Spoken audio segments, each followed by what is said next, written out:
السلام علیکم ورحمۃ اللہ وبرکاتہ۔ عزیز طلباء و طالبات، آج ہم اختر انصاری کا قطعہ پڑھیں گے جس کا نام ہے امکانات۔ تو اختر انصاری کی پیدائش 1988 اور وفات 1909 میں ہوئی۔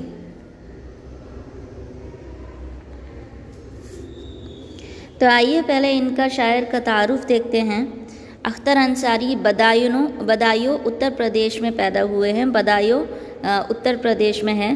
انہوں نے دہلی اور علی گڑھ میں تعلیم حاصل کی، پھر وہ اعلیٰ تعلیم کے لیے لندن گئے، مگر والد کی علالت کے بعد ان کی بیماری کی وجہ سے جلدی واپس آ گئے۔ پہلے علی گڑھ مسلم یونیورسٹی کے شعبہ اردو سے وابستہ رہے، جڑے ہوئے رہے۔ اس کے بعد ٹریننگ کالج میں بحیثیت لیکچرر ان کا تقرر ہوا۔ 1974 میں وہ ریٹائر ہوئے اور آخر وقت تک علی گڑھ ہی میں رہے۔ ان کی ادبی زندگی کا آغاز طالب علمی کے زمانے میں ہوا۔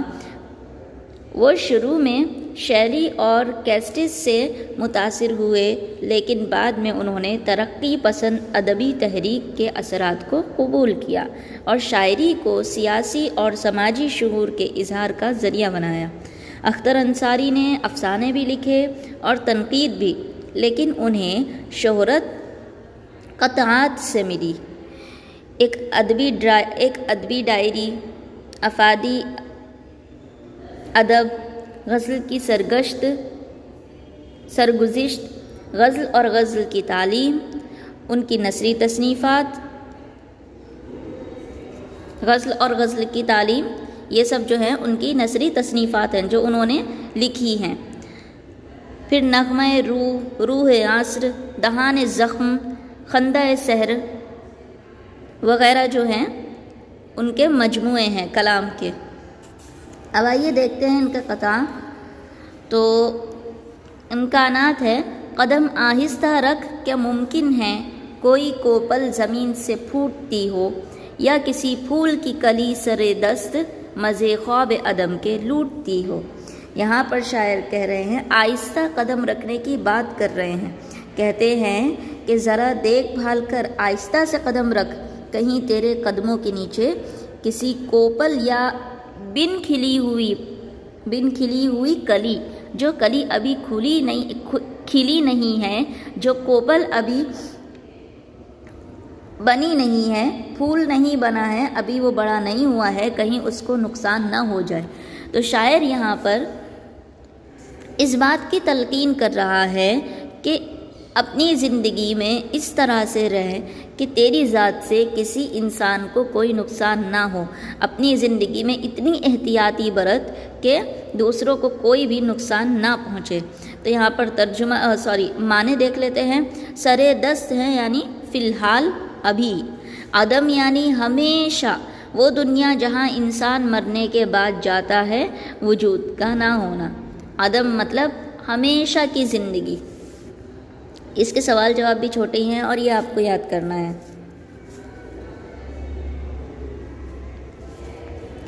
اور ہے شب پربہار۔ یہاں کہہ رہے ہیں، اندھیری رات، خاموشی، سرور کا عالم، بھری ہے قہر کی مستی ہوا کے جھونکوں میں، سکوت بن کے فضاؤں پہ چھا گئی ہے گھٹا، برس رہی ہے خدا جانے کیوں میری آنکھیں۔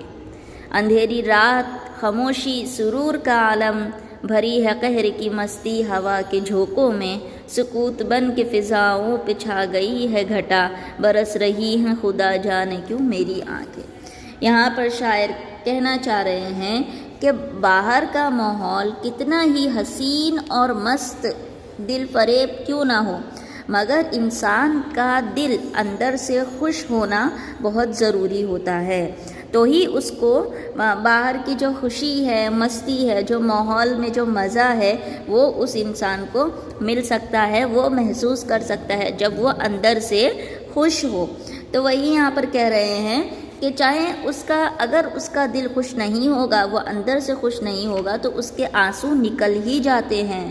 اور کہ شاعر کہتا ہے کہ اندھیری رات ہے، چاروں طرف خاموشی ہے، اندھیری رات ہو رہی ہے، چاروں طرف خاموشی کا ماحول ہے، اور ماحول بھی ایسا ہے جس پر مستی ہے، ایک بہت ہی پیارا ماحول ہے۔ اور پھر اس پر خاموشی میں فضا میں گھٹا چھا گئی ہے، اتنی خاموشی ہے کہ ہوائیں جو ہیں، تھوڑی سی ہوائیں بھی طوفانوں کی طرح سے اس کی آواز آ رہی ہیں، اتنی زیادہ خاموشی ہے۔ اس پرکیف اور سرور میں ڈوبے ہوئے ماحول میں، اتنی شانتی والے ماحول میں، اتنے سکون والے ماحول میں بھی میری آنکھوں سے آنسو نکل رہے ہیں، میری آنکھوں سے آنسو بہہ رہے ہیں، کیونکہ میں اندر سے ٹھیک نہیں ہوں، میں اندر سے سکون مجھے اندر سے نہیں ہے، اور میں ذہنی پریشان ہوں۔ یہاں پر لفظ کے معنی دیکھ لیتے ہیں۔ سرور کا مطلب ہے، پہلی لائن میں سرور ہے، پہلے مصرعے میں، جس کا مطلب ہے نشہ۔ دوسرے مصرعے میں قہر ہے، قہر کا مطلب ہوتا ہے غضب، اور تیسرے مصرعے میں سکوت ہے۔ تیسرے مصرعے میں سکوت ہے، سکوت کا مطلب ہوتا ہے خاموشی۔ آپ لوگ یہ الفاظ معنی یاد کر لیں گے تو آپ لوگ انشاءاللہ خود ہی سمجھنا شروع کر دیں گے شعر کی تشریح۔ تو یہ تھا ہمارے آج کا سبق، ہم نے اس میں 2 قطعات پڑھے ہیں، اس کو اچھی طرح سے یاد کر لیجئے، یاد کرنا ہے، بہت ہی زیادہ چھوٹا ہے۔ ٹھیک ہے، تو آج کا ہمارا سبق اتنا ہی تھا۔ اگر کچھ بھی آپ کو ڈاؤٹ ہوتا ہے تو آپ مجھ سے پوچھ سکتے ہیں۔ السلام علیکم۔